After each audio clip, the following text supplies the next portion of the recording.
আল্লাহ পাক রব্বুল আলামিন জানায় দেয়, লা ইউমিনু আহাদুকুম হাত্তা আকুনা আহাব্বা ইলাইহি মিন ওয়ালিদিহি ওয়া ওয়ালাদিহি ওয়ান নাসি আজমাইন। আল্লাহ পাক রব্বুল আলামিনের পয়গম্বর জানায় দেয়, এ দুনিয়ার উম্মতের দল, যতক্ষণ পর্যন্ত আমি নবীকে তোমার ছেলে সন্তানের চাইতে, যতক্ষণ পর্যন্ত তোমার মা বাবার চাইতে, যতক্ষণ পর্যন্ত তোমার জীবনের চাইতে বেশি ভালো না বাসতে পারবা, ততক্ষণ পর্যন্ত মুমিন হতে পারবা না, ততক্ষণ পর্যন্ত ঈমানদার হতে পারবা না। এর দুনিয়ার মুসলমান, আল্লাহ পাক রব্বুল আলামিনকে যদি আপনি আর আমি নিজের জীবনের চাইতে বেশি ভালোবাসতে না পারি, তাহলে আল্লাহ নবী জানায় দেয় ঈমানদার হতে পারবা না, মুমিন হতে পারবা না। ও দুনিয়ার মুসলমান, আল্লাহ পাক রব্বুল আলামিনকে যদি তুমি আর আমি মহব্বত করতাম, জীবনে দাড়ি কামাইতাম না।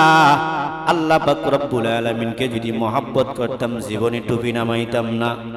এর দুনিয়ার মুসলমান, আল্লাহ পাক রব্বুল আলামিন, আল্লাহ পাক রব্বুল আলামিনের পয়গম্বর, আল্লাহ পাক রব্বুল আলামিনের পয়গম্বরকে যদি মহব্বত করতাম, যদি নবীর ভালোবাসা আমার দিলে থাকতো, জীবনে নবীরে গালি দিতাম না, জীবনে কোনোদিন নবীর বিরোধিতা করতাম না, নবীর চাইতে অন্য কাউকে বেশি মহব্বত করতাম না।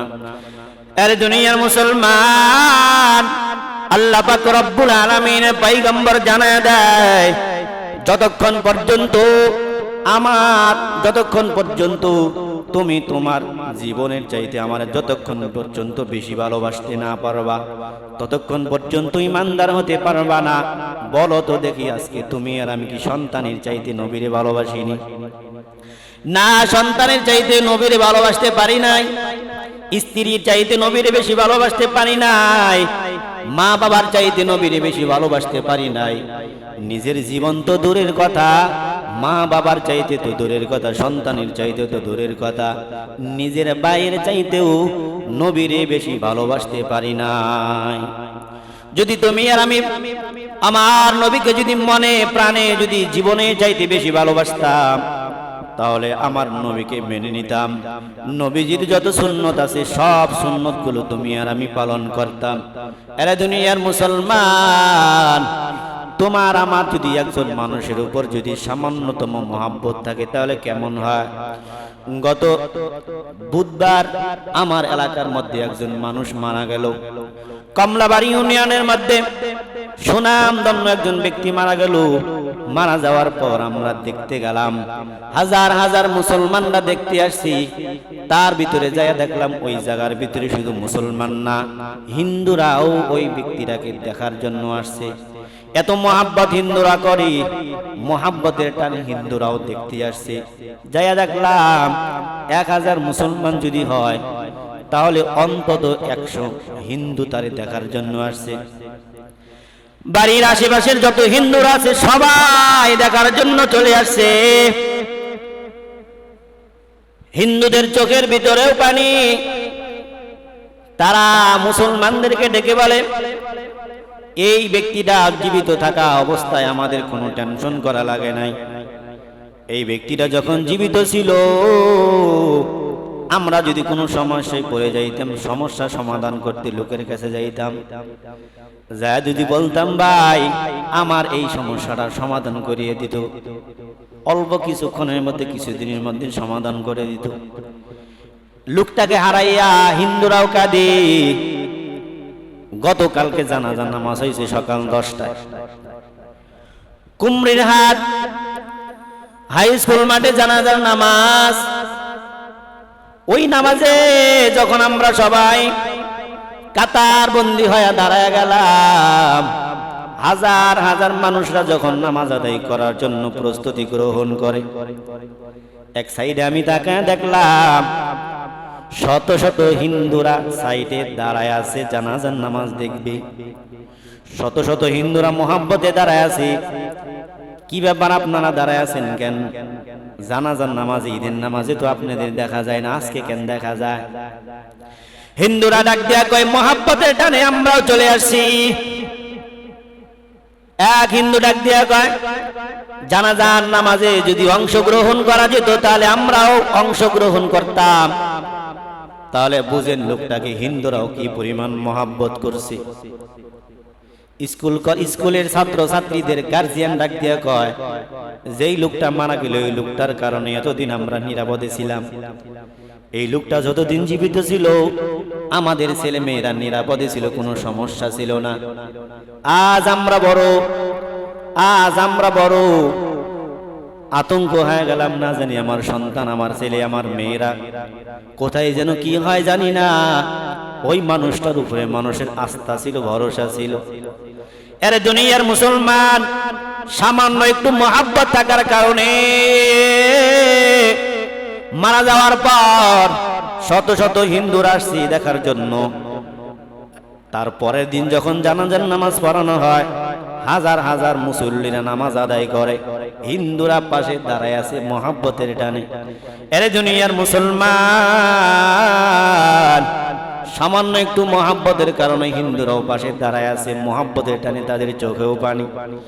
এ দুনিয়ার মুসলমান, তুমি আর আমি যদি আমার নবীর একটু মহব্বত করতাম, একটু ভালোবাসতাম, তাহলে দুনিয়ার ভিতরে জীবন যাক আর থাক আমার নবীর সুন্নতকে কখনো অবমাননা করতাম না, আমার নবীর সুন্নাত কখনো বাদ দিতাম না, আমার নবীর আদর্শকে পঙ্খানুভাবে মানতাম। কিন্তু দুঃখের বিষয় আপনি আর আমি নবীর মহব্বত করি না, এজন্যই আপনার আমার গালের মধ্যে দাঁড়িয়ে নাই। আপনি আর আমি নবীরে মহব্বত করি না, এই জন্য সুন্নতি জামা আপনার আমার ভিতরে নাই। আপনি আর আমি মহব্বত করি না, এই জন্য আপনি আর আমি মেসওয়াক করি না। আপনি আর আমি মহব্বত করি না, এজন্য নিজের জীবনটাকে পরিচালনা সুন্নত অনুযায়ী করি না, রাষ্ট্র সুন্নত অনুযায়ী, নবীর জীবন অনুযায়ী, নবীজির আদর্শ অনুযায়ী রাষ্ট্র পরিচালনা করি না, নবীজির আদর্শ অনুযায়ী সমাজ পরিচালনা করি না, নবীজির আদর্শ অনুযায়ী নিজের জীবনটাকে পরিচালনা করি না। কারণটা কি? আপনি আর আমি নবীর মহাব্বত ভালোবাসতে পারি নাই। আরে দুনিয়ার মুসলমান, আমার নবীকে সাহাবায়ে কেরাম কেমন মহাব্বত করতেন, আবু বকর নবীর কেমন মহাব্বত করতেন। আমার নবী মক্কা থেকে মদিনায় হিজরত করবেন, গুহার উপরে উঠবেন, আবু বকর আমার নবীর পাশে দাঁড়ায় আছেন।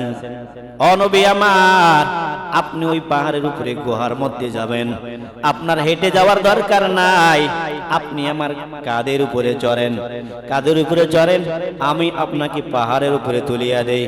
আবু বকর সিদ্দিক রাদিয়াল্লাহু তাআলা আনহু আমার নবীরে কাঁধে করে নিয়ে পাহাড়ের নিচ থেকে উপরে উঠলেন। ওঠার পর ওইখানে যাওয়ার পর নবীরে ডাক দিয়া কয়, ও নবী আমার, ওই গুহার ভিতরে ঢুকবেন, ঢুকেন না, আমি আবু বকর আগে গুহার ভিতরে যাইয়া পরিদর্শন করি। আবু বকর এবার ওই গুহার ভিতরে নবীকে বাহিরে রাখলেন। আবু বকর গুহার ভিতরে ঢুকিয়া দেখে অসংখ্য ছিদ্র করা, অসংখ্য গর্ত। এবার আবু বকর মনে মনে চিন্তা করলো, গুহার ভিতরে সাপ বিচ্ছুর ভয়, এখানে তো সাপ থাকতে পারে, বিচ্ছু থাকতে পারে, যে গর্তগুলো দেখা যায় ওই গর্তগুলো আমি বন্ধ করে দেই, ছোট ছোট গর্ত, চিকন চিকন গর্ত।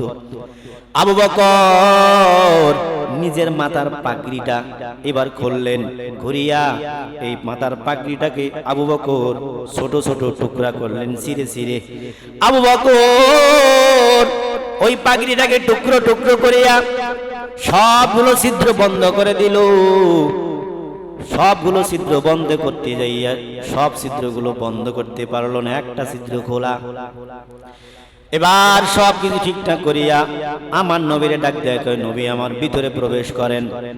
আমার নবী যখন ভিতরে প্রবেশ করলেন, করার পর আবু বকর এক চরুর উপরে আমার নবীর মাথাটা নিলেন, রাখলেন। ও নবী আমার, ক্লান্ত হয়ে গেছেন, আপনি একটু আরামে রেস্ট নিন, ঘুমান। এবার নবী আরামে ঘুমায়া গেল। কিন্তু ওইদিকে একটা গর্ত যে বন্ধ করে নাই, ওই গর্তটা কি দিয়ে বন্ধ করবে? চোখের সামনেই দেখা যায়। আবু বকর চিন্তা করলো, ওই গর্ত দিয়ে যদি কোনো সাপ আমার নবীর মাথার ভিতরে, আমার নবীর শরীরের ভিতরে যদি আঘাত করে, আমি আবু বকর সহ্য করতে পারবো না। নিজের চিন্তা না করিয়া নবীর চিন্তা করতেছেন। এবার কি দিয়ে বন্ধ করবে? আবু বকর চিন্তায় কোনো কিছু পায় না। এবার আবু বকর দেখলেন তিনার যেই পাটা, যেই সোজা আছে, ওই পাটা যদি আরেকটু উপরে তোলে তাইলে এই কানাটা বন্ধ করা যায়।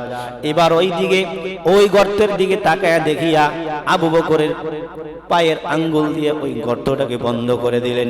বন্ধ করিয়া দেওয়ার পর আবু বকরের চরুর উপরে যখন আমার নবীর মাথা মোবারক রাখলেন, নবীজি আরামে একটু ঘুমায়া গেলেন। ঘুমায়া যাওয়ার পর আমার নবীর চেহারার মোবারক দিয়ে ঘাম বের হইতেছে। আবু বকর তাকায় দেখতেছে আমার নবীকে নিয়ে মুরাকাবা করতেছে। এমত অবস্থায় হঠাৎ করে ওই গর্ত, যেই গর্তের ভিতরে আবু বকরের পা মোবারক, যেই গর্তের ভিতরে আবু বকরের পায়ের আঙ্গুল দিয়ে ওই গর্তটা বন্ধ করিয়া রাখছে, ওই গর্তের ভিতর থেকে একটা সাপ আবু বকরের পায়ের মধ্যে ঠুকুর মারছে। আবু বকরের পায়ের ভিতরে ঠুকুর মারার সাথে সাথে আবু বকরের কলিজার ভিতরে ব্যথা অনুভব হয়ে গেছে, সারা শরীর ব্যথায় জর্জরিত হয়ে গেছে। আবু বকর চিন্তা করে, সাপ তুই আমারে যতই ঠুকরাও, আমি যদি এখন আমি লড়াচড়া করি তাহলে আমার নবীর ঘুম ভেঙে যাবে। ঘুম ভাঙানোর দরকার নাই, আমার নবী অনেক ক্লান্ত, আমার নবী একটু আরামে আমার চরুর উপরে, আমার পুরাতের উপরে মাথাটা রেখে ঘুমাইছে, আমার নবীর ঘুম ভাঙা যাবে না। সাপ তুই আমার একটা টুকুর দিলে কোনো লাভ নাই, আরো ঠুকরাইলেও কোনো কাম নাই, ঠ্যাং খুলবো না। এবার আবু বকরের পায়ের ভিতরে আবার টুকুর মারছে, আবার ব্যথা শুরু হয়ে গেছে, আবার টুকুর দিছে। একে একে 5 বার আবু বকরের পায়ের আঙ্গুলের ভিতরে যখন ঠুকুর মারলো, আবু বকর ব্যথায় তার চেহারা মুবারক লাল হয়ে গেলেন। আবু বকরের চোখ দিয়ে জর্জর করে পানি পড়ে, পানিগুলো মুছতে লাগলো। হঠাৎ করে 1 ফোঁটা চোখের পানি আমার নবীর চেহারা মুবারকে পড়ে গেল। পড়ে যাওয়ার পর হঠাৎ করে আমার নবী চেতন হয়ে গেল। কি ব্যাপার আবু বকর, তুমি কেন কাঁদো? আবু বকর ডাক দিয়ে, নবী আমার, আমি তো কাঁদি না। ও নবী আমার পায়ের মধ্যে মনে হয় সাপে ঠোকর দিছে, ইচ্ছাকৃত ভাবে পড়ে নাই, অনিচ্ছাকৃত ভাবে আমার চোখের পানি 1 ফোঁটা আপনার শরীর মুবারকে পড়ে গেছে। নবী ডাক দিয়ে কয়, আবু বকর পা সরাও। এবার আবু বকর পা সরাইলেন, দেখলেন সাপে কামড়াইছে। আমার নবীর থুত মুবারকের এত দাম, এত দাম, আমার নবীর মুখের লালা একটু সামান্য আবু বকরের পায়ের আঙ্গুলের ভিতরে বরায়া দিলেন। বরায়া দেওয়ার সঙ্গে সঙ্গে আবু বকরের পায়ের সাপের ব্যথা সব পানি হয়ে গেছে। এরা দুনিয়ার মুসলমান, ব্যথা যখন এবার শেষ হয়ে গেল, পানি হয়ে গেল, এবার সাপ বের হয়ে গেছে নবীরে দেখার জন্য। আমার নবী ডাক দিয়া কয়, ও দুশমন, আমার কলিজার টুকরা আবু বকরকে তুই কেন ঠুকুর দিলি?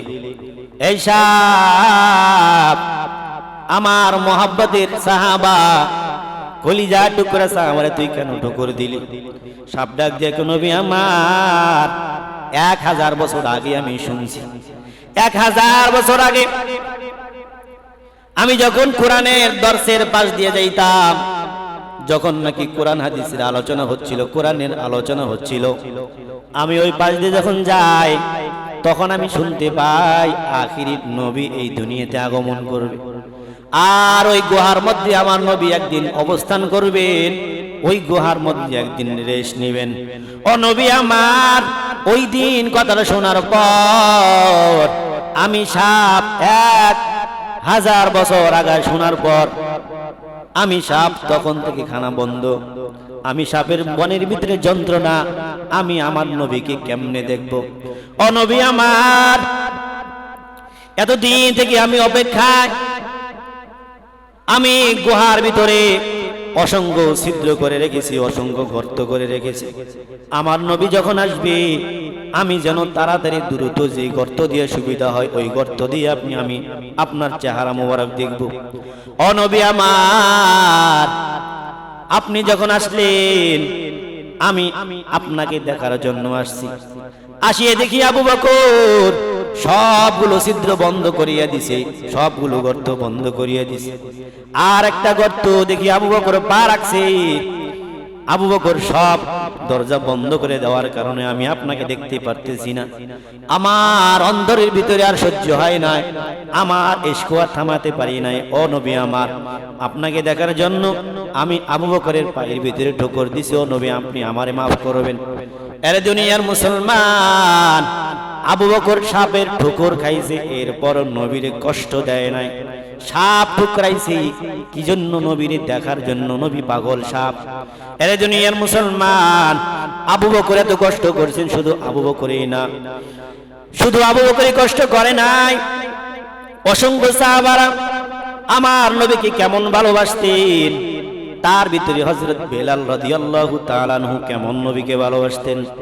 বেলাল রাদিয়াল্লাহু তাআলা আনহু দুনিয়ার ভিতরে এবার যখন দুনিয়ার থেকে আমার নবী বিদায় হয়ে চলে গেল, বেলাল গাট্টি বস্তা লইয়া আমার নবী রওজার পাশে দাঁড়ায়া নবীরে ডাক দিয়ে কো, ও নবী আমার, ও হায়াতুন নবী, যেই মদিনায় বেলাল অলিতে গলিতে ঘুরবে, বেলালের পিছনে নবী থাকবে না, ওই মদিনায় বেলাল থাকবে না। ও নবী আমার, যেই মদিনায় বেলাল আজান দিলে আমার নবী ইমামতি করবেন, আপনি ইমামতি করবেন না, ওই মদিনায় বেলাল কখনো আজান দিবে না। বেলাল এই কথা বলিয়া চলিয়া গেছে, মক্কার মদিনার বাইরে চলে গেছে। 6 বছর পর হঠাৎ করে আমার নবী বেলালকে স্বপ্নে দেখায়, বেলাল, মদিনার অলিগলিতে সব মানুষ আইসা আমার কবরটা জিয়ারত করে, বেলাল তুমি কেন জিয়ারত করো না? এ বেলাল তুমি কই? আমার কবরের পাশে এসে সালাম দাও। বেলাল রাদিয়াল্লাহু তাআলা আনহু 6 বছর পর আবার মদিনায় যখন আগমন করলেন, মদিনায় ঢুকলেন, ছোট ছোট বাচ্চারা বেলালকে দেখিয়া বাড়িতে দৌড়াইয়া গেছে, যাইয়া ডাক দিয়ে কই, মা, বেলাল মদিনার মধ্যে আগমন করছে, বেলাল আবার এই মদিনার মধ্যে আসছে, নবী মনে হয় আসবে। এবার ছোট্ট বাচ্চাগুলো বাড়ির ভিতরে বলা করতেছে, বাড়ির মধ্যে মাকে বলতেছি, বাবাকে বলতেছি, মা, বাবা, বেলাল যেহেতু আসছে আমার নবীও মনে হয় আসবে। বেলাল রাদিয়াল্লাহু তাআলা আনহু এবার মদিনার মধ্যে যখন আসলেন, আসার পর এবার আজানের সময় হয়ে গেছে। মুয়াজ্জিন ডাক দিয়া কয়, বেলালের পরিবর্তে যেই মুয়াজ্জিন নিযুক্ত, ওই মুয়াজ্জিন ডাক দিয়া কই, বেলাল তুমি একটু আজান দাও, তোমার আজান 6টা বছর থেকে শুনি না। অনেক মানুষ আবদার করে, ও বেলাল 6 বছর থেকে আপনি আজান দেন না, একটু আজান দেন, এলাকার মানুষ শোনো। বেলাল কয়, না, আমি আজান দিব, শর্ত আছে, আমি আজান দিলে যদি আমার নবী ইমামতি করে তাহলে আমি আজান দিব, যদি আমার নবী ইমামতি না করে আমি বেলাল কখনো আজান দিব না। এবার বেলাল রাদিয়াল্লাহু তাআলা আনহুকে অনেক মানুষ আজান দেওয়ার জন্য বলতেছে, বেলাল আজান দেয় না। মানুষ চিন্তা করলো, হাসান হুসাইনরা যদি ডাক দিই, তাদের দিয়া যদি বলাই তাইলে মনে আজান দিবে। হাসান হুসেনকে ডাক দিল, ডাক দেওয়ার পর তারা দুইজন আসিয়া বেলালের এক কাঁধের নিচে হাসান আর এক কাঁধের নিচে হুসাইন, দুইজন বেলালের দিকে তাকায় কয়, ও বেলাল, আপনি যদি আজকে আজান দেন আমরা খুশি হব, একটু আজানটা দেন না।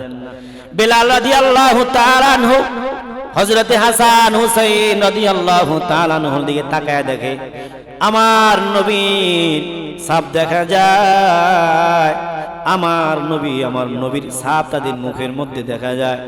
বেলাল চিন্তা করে, সবাই আবদার করলো, আমি আজান দেই নাই, এবার হাসান হুসাইন আবদার করছে, এদের আবদার যদি আমি কবুল না করি আমার নবী বড় রাগ হয়ে যাবে, আমার নবী মন খারাপ করবে, অতএব না, আমি আজান দিয়ে দেই।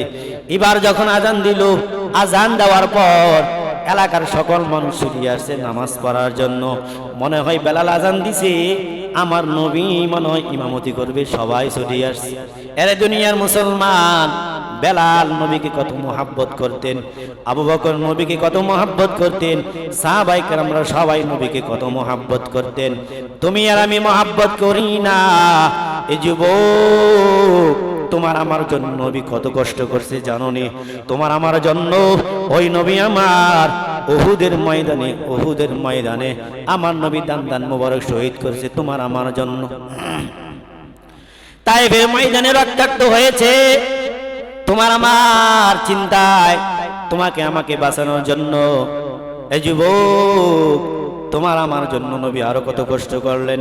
তোমার আমার জন্য নবী আমার 23 বছর কষ্ট করলেন। শুধু কষ্টই না, নবী আমার 23টা বছর ইশারার নামাজ পড়িয়া ফজরের নামাজের আগ পর্যন্ত সারাটা রাত তোমার জন্য আমার জন্য কান্না করছে। নবী আমার তোমার আমার জন্য চিন্তা করিয়া আমার নবীর চোলার ভিতরে 3 মাস আগুন জ্বলে নাই। তোমার আমার চিন্তায় আমার নবী না খাইয়া খাইয়া 2টা পাথর নবী পেটের ভিতরে বাঁধলেন। এরে দুনিয়ার মুসলমান, নবী এত কষ্ট করছে উম্মতের জন্য, আজ উম্মত নবীরে চিনে না। নবী নামাজ পড়ানোর জন্য উম্মতের জন্য এত কষ্ট করছে, উম্মত নামাজে আসে না।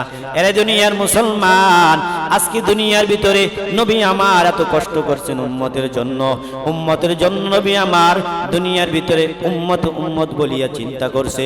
আজ মদিনায় শুয়ে আছে, নবী উম্মত উম্মত বলিয়া চিৎকার করে।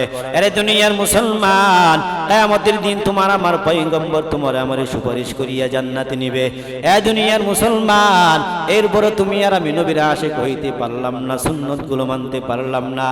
আজ তুমি যুবক, শরীরের ভিতরে শক্তি হইছে, তুমি আজ মেসিরে সাপোর্ট করো, আর্জেন্টিনারে সাপোর্ট করো, ব্রাজিলকে সাপোর্ট করো। ওই আর্জেন্টিনার মেসি তো তোমারে সুপারিশ করে জান্নাতে নিবে না, মেসি তো তোমারে জান্নাতে নিবে না। এ দুনিয়ার মুসলমান, রোনালদো তোমারে সাপোর্ট করিয়া তোমাকে সুপারিশ করিয়া জান্নাতে নিবে না। জান্নাতে যদি নেয়, একমাত্র তোমার আমার নবী সুপারিশ করে জান্নাতে নিবে। কথা বলেন ঠিক না বেঠি? এই জন্য কাকে মহব্বত করবেন? হ্যাঁ, নবীকে কতটুকু মহব্বত করতে হবে?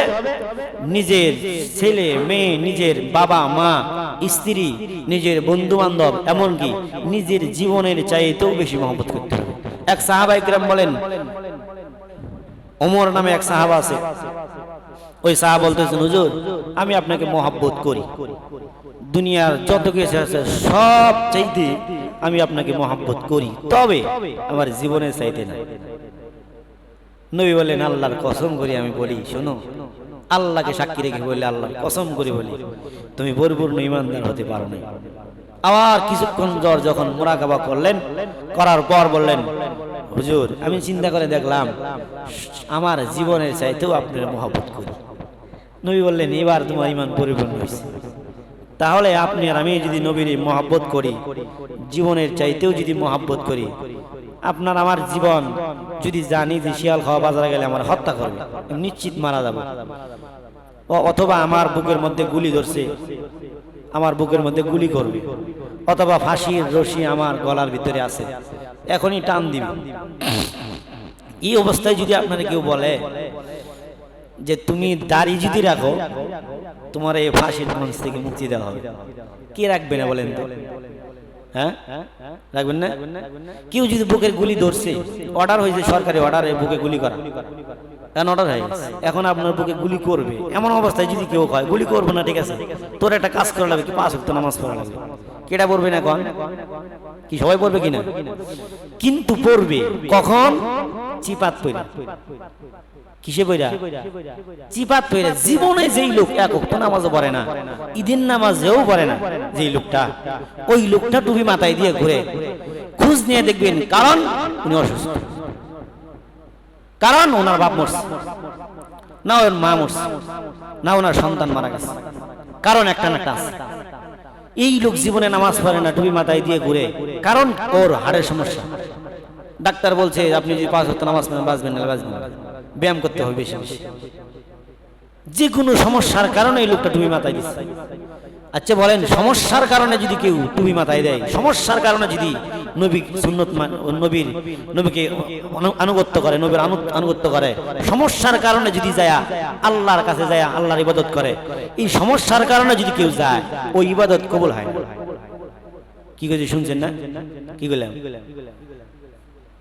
ধরেন আপনার এমন অসুস্থ হয়েছে, আপনার ডাক্তার বলছে বাঁচবে না, নামাজ পড়তে হবে, এখন আপনি নামাজ পড়বেন, এই ইবাদত ঠেকাত পেরে ইবাদত আল্লাহ কবুল করে না। বুঝেন নাই? ঠেকাত পেরে আসছেন, সারা জীবন আপনি আমারে বকা দিছেন, অমুক মেম্বার খারাপ, অমুক চেয়ারম্যান খারাপ, অমুক খারাপ, তুমুক খারাপ, এর জাতটাই ভালো না, গোষ্ঠী ভালো না, 14 গোষ্ঠী খারাপ, বকা দিয়া আজকে আপনি আসছেন আমার প্রশংসা করার জন্য। আপনার দরকার নাই, আপনার 1 কেজি মিষ্টি আর এই যে একটা মোরগ, বুঝেন নাই? জানে, উনি ভালো করে জানে যে কি জন্য আসছে, সিবাত পেয়ে আসছে, একদল ক্ষমতার থেকে আছে, আরেক দল আইছে, এখন তো সিবাত করছে, এখন আইছে, উনি ভালো করে জানে, কিন্তু ওনার মন থেকে আপনাকে মেনে নিবে না, নেবে মেনে নেবে, মেনে নিবে না। এই জন্য ভাই বয়ান সবাই জানি, ওয়াজ সবাই জানি, সময় পার হয়ে গেছে সেটাও জানি, কিন্তু সমস্যা একটাই, যদি আপনি আর আমি দুনিয়ার কিছু না করে যাই, আপনি আর আমি কবর গেলে একা, অসুস্থ হবেন তাও একা, কেউ ধরবে না। ক্যান্সার হয়ে দেখেন না, আপনার যদি ক্যান্সার হয় দেখবেন কেউ আপনার ধরে না, কাপড় চুপড়ও ধরে না, আমার শরীরে ক্যান্সার আসতে পারে। কত সমস্যা। গত পরশুদিন যে লোকটা মারা গেল, সচরাচর মানুষ, এলাকার মানুষ ওনারে মানতো, ওনারা দেখে একটু ডরাইতো, ভয় পাইতো যে ও তো মানে উল্টাপাল্টা করলেও মানে ছাড় দেয় না। তো এই লোকটা যখন ভালো একটা মানুষ, সুস্থ মানুষ, নতুন বিএনপি ক্ষমতা দিয়েছে, তার একটা দাপটি ছিল, এখন এই লোকটা যখন নাকি মারা গেল হঠাৎ করে, এই লোক কি জীবনে ভাবছে কোনোদিন? এই লোকের জীবনে ভাবছে যে মারা যাবো? এই জন্যে সময় পার হয়ে যেতেছে। শুনেন, আর একটা কথা হলো যে আসলেই সময় পার হয়ে যাইতেছে, এটা দুষ্কা হুজুরে। হ্যাঁ, হুজুরে দুষ কেমনে দেন আপনি? হুজুর তো ঠিক মতো ঠিক টাইমে বয়ান করার জন্য উঠছে, বা আপনার জন্য দেরি করে উঠছে, কথা বোঝেন নাই? একটা সাবজেক্ট বলার জন্য উঠছে, একটা কথা বলার জন্য উঠছে, কিন্তু টাকা দেখেন সময় নাই। আপনি সময় নাই, আপনি পরে আইছেন কেমনি? আপনি একাই দিলেন না, আর আপনি পরে আইছেন হুজুর গড়ি দেন, গড়ি দেব, হুজুর দেখবো, হুজুর চোখ কানা দেখে না? হুজুর দুনিয়ার সব কিছু আপনার দেরি হয়, নামাজ এসে দেরি হয় না কেন? সমস্যা কি? হুজুর 2টার সময় নামাজ পড়লে আপনার 2টার সময় নামাজ পড়তে হবে, বাধ্য। যদি মন চায় নামাজ পড়বেন, নাহলে ইমাম সাহেব বাদ দিবেন। কথা বুঝছেন? ক্লিয়ার? আল্লাহ তাআলা আমাদের সকলকে বুঝদান করে বলেন আমিন।